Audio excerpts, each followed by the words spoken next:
One of the ministries of Creekside to impact the kingdom is to have partnerships with gospel partners around the world. And so this morning we have the pleasure of having one of those folks with us this morning. Laura grew up in our church and is home for the holidays, and I'll let her share more. Laura, come on up.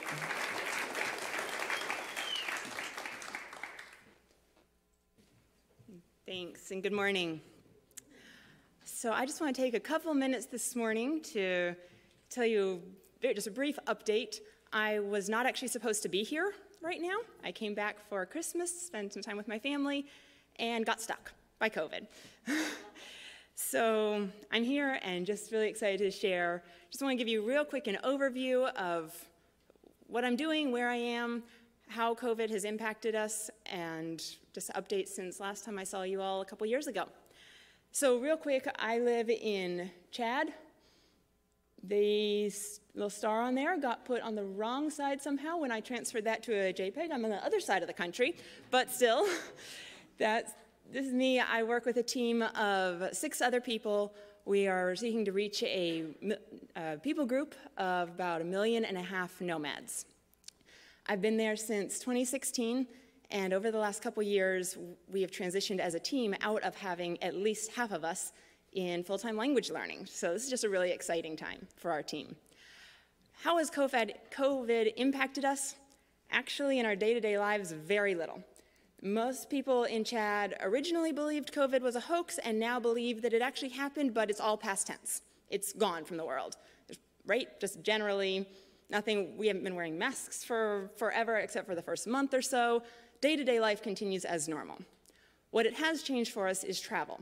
And like I said, I managed to get both stuck in Chad during some of the early time of COVID when all borders were closed down, and now stuck out of Chad indefinitely. I could be going back next week. I could be going back in several months.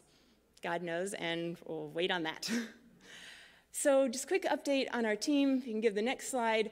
We work, like I said, with a people group of about 1.5 million nomads. They travel. We live in one town, but they travel on north to south migration routes, either with their camels, next slide, or their cattle, and live in houses like this, often with a large black tarp over the top of them. And we are trying to get out more and more into these groups. So next slide is, as much as possible, we are trying to go out with our pop-up tents and various other options and just spend time with them. This can be hard because we're looking for invites, we're looking for relationships, and I just recently crunched some numbers on this side of the ocean, still waiting for additions from my team on the other side, but from what I can tell, we have spent about 150 days over the last 5 years in nomad camps. The exciting thing is almost 60 of those days happened in 2020. So we are really been able to increase our time out there. We've been doing day trips, we've been doing trips to a specific camp for up to 2 weeks, and just trying to serve them both physically and spiritually. Midwives on our team who are my helpmates and several other skill sets and backgrounds, and just have a great team and want to serve the nomads.